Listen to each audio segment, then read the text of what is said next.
C'est une question à la fois intime, médicale et universelle.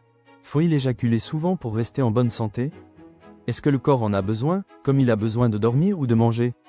Ou bien est-ce secondaire, voire anecdotique? Une fois par semaine? 2 fois? Tous les jours? Existe-t-il un rythme idéal à viser pour maintenir ou améliorer sa santé?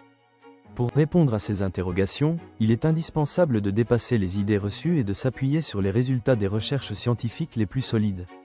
Il ne s'agit pas ici de donner des recettes magiques ou de faire de la morale, mais d'éclairer une question de santé publique souvent négligée, voire taboue. Les scientifiques se sont penchés sur ce sujet sous plusieurs angles: la santé de la prostate, le risque de maladies cardiovasculaires, la mortalité, la santé mentale, mais aussi la fertilité. Ce que montrent les études, c'est que la fréquence d'éjaculation ne peut être pensée isolément, elle est à la fois le reflet d'un état de santé global et un facteur parmi d'autres qui peut avoir un effet préventif. Regardons ces éléments un à un. Commençons par l'un des sujets les plus étudiés, le lien entre éjaculation et risque de cancer de la prostate. La prostate est une glande située sous la vessie, qui joue un rôle essentiel dans la fabrication du sperme. Elle peut, avec l'âge, être sujette à des troubles, comme l'hypertrophie bénigne ou le cancer. Plusieurs études majeures ont montré que des éjaculations fréquentes réduisent significativement le risque de développer un cancer prostatique. Une étude américaine emblématique, menée sur plus de 31 000 hommes suivis pendant près de 20 ans, a révélé que les hommes ayant plus de 21 éjaculations par mois voyaient leur risque de cancer de la prostate baisser d'environ 20%. Une autre étude avait montré jusqu'à 36% de réduction pour ceux qui éjaculaient au moins 4 fois par semaine. Ces chiffres peuvent paraître étonnants, mais ils sont cohérents avec l'hypothèse selon laquelle l'évacuation régulière du sperme aurait un effet nettoyant sur la prostate, limitant la stagnation de sécrétions potentiellement inflammatoires. Mais attention, certains chercheurs rappellent que cette corrélation peut aussi traduire une bonne santé générale. En d'autres termes, les hommes capables d'avoir des éjaculations fréquentes sont souvent ceux qui ont un bon équilibre hormonal, un mode de vie sain, peu de stress, une alimentation équilibrée.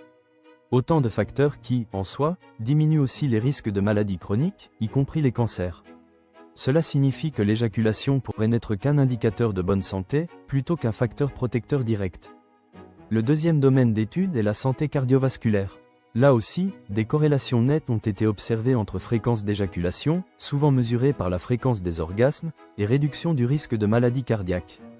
Une étude publiée en 1997 avait établi qu'une augmentation de 100 orgasmes par an, environ 2 par semaine, était associée à une baisse notable du risque d'infarctus ou d'accident vasculaire cérébral.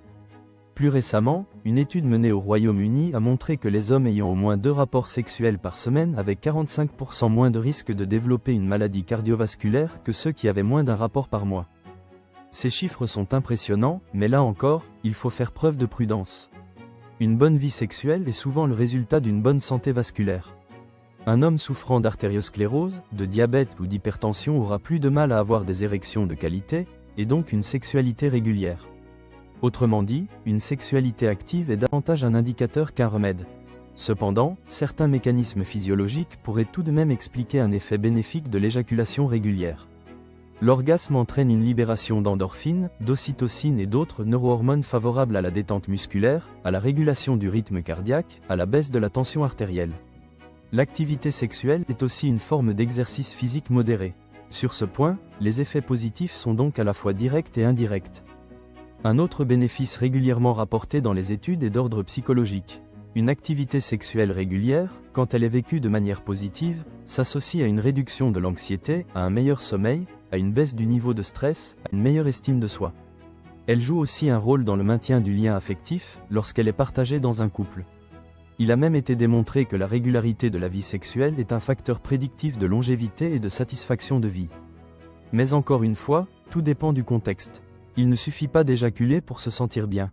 L'addiction à la masturbation, par exemple, peut conduire à une augmentation du nombre d'éjaculations quotidiennes sans que cela n'apporte aucun bénéfice, bien au contraire.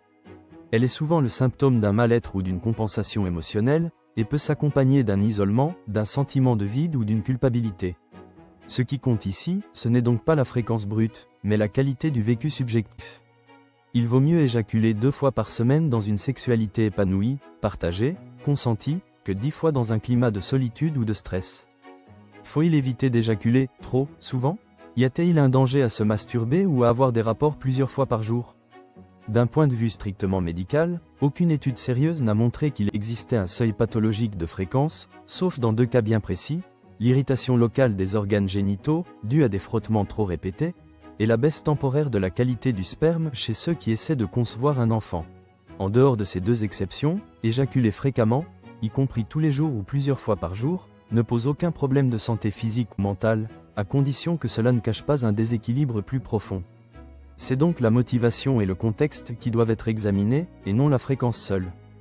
En synthèse, on peut raisonnablement dire qu'une fréquence d'éjaculation située entre 2 et 3 fois par semaine est associée à un bon équilibre général, tant du point de vue prostatique, cardiovasculaire que mental. Mais il ne s'agit pas d'un objectif à atteindre.